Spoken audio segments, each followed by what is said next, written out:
Zero यानी शून्य गणित की दुनिया का सबसे स्पेशल और मिस्टीरियस नंबर है।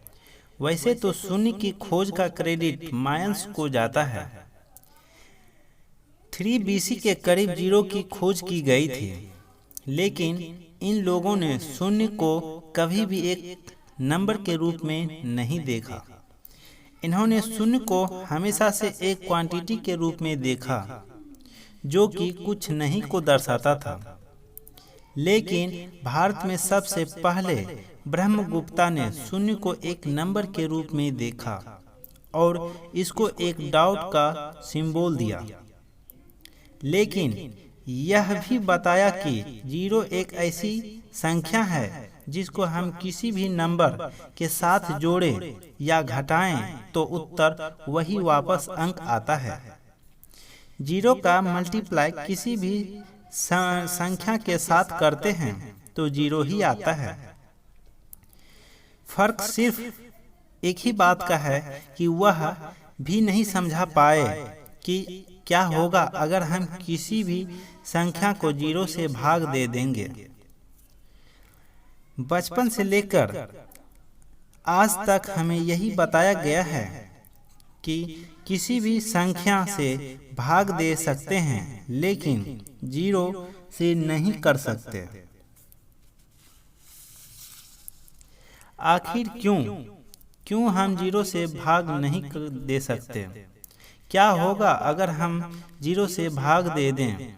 आइए मैं आपको समझाने की कोशिश करता हूं।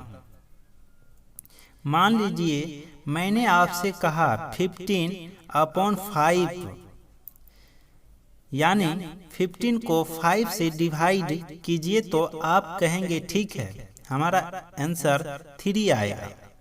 अगर आप ध्यान से समझने की कोशिश करें तो आपको डिवीजन का एक्चुअल मीनिंग समझ में आएगा कि 15 को 5 से डिवाइड करने का मतलब होता है कि हम 5 को कितनी बार जोड़ें कि हमारा आंसर 15 आ जाए। तो हमें पता है कि 5 को 3 बार जोड़ने पर 15 आता है, इसलिए इस डिवीजन का आंसर 3 है।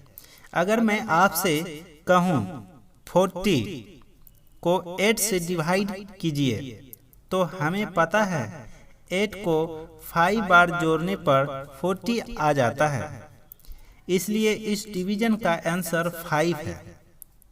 लेकिन क्या होगा अगर मैं आपसे कहूं कि आप 1 को 0 से डिवाइड कीजिए? अगर इसी ट्रिक का इस्तेमाल करें तो हमें यह सोचना है कि 0 को कितनी बार जोड़ें ताकि 1 आ जाए। लेकिन 1 मिनट, 0 को तो हम चाहे कितनी बार जोड़ें तो हमारा आंसर हमेशा 0 ही आएगा। 1 कैसे आ सकता है? एब्सोल्युटली राइट, 1 कभी नहीं आ सकता। 0 को आप कितनी बार 0 से ऐड कर लीजिए, आपका आंसर हमेशा 0 ही आएगा।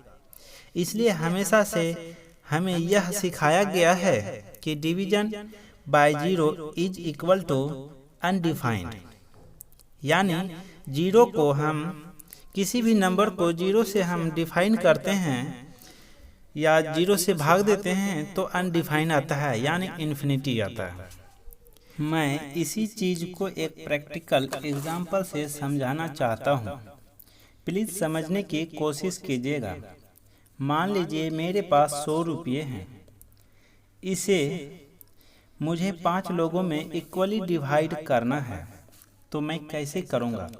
सिंपल है, मैं हर एक को 20-20 रुपये दे दूँगा और इस तरीके से मेरा डिवीजन हो जाएगा।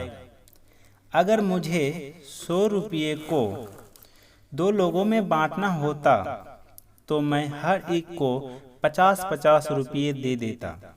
लेकिन क्या होगा अगर मुझे 100 रुपये को 0 लोगों में बांटना हो? जीरो का मतलब कोई भी नहीं, यानी अगर कोई व्यक्ति है ही नहीं पैसा लेने वाला तो मैं पैसे किसको दूंगा।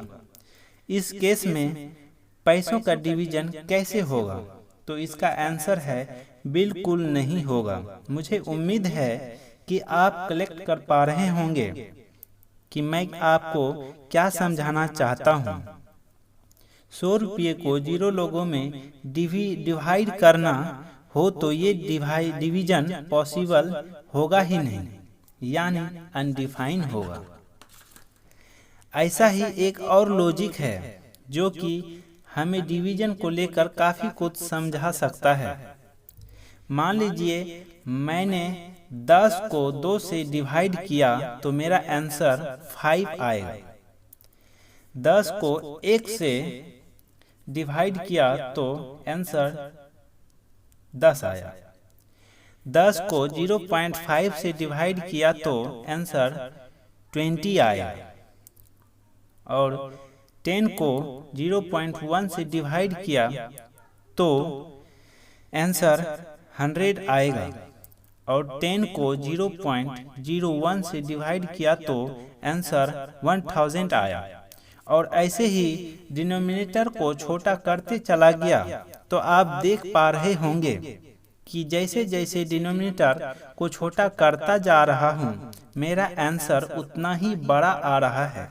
यानी आप समझ गए होंगे कि हमारा डिनोमिनेटर जितना ज़्यादा छोटा होगा हमारा आंसर उतना ही ज़्यादा बड़ा आएगा।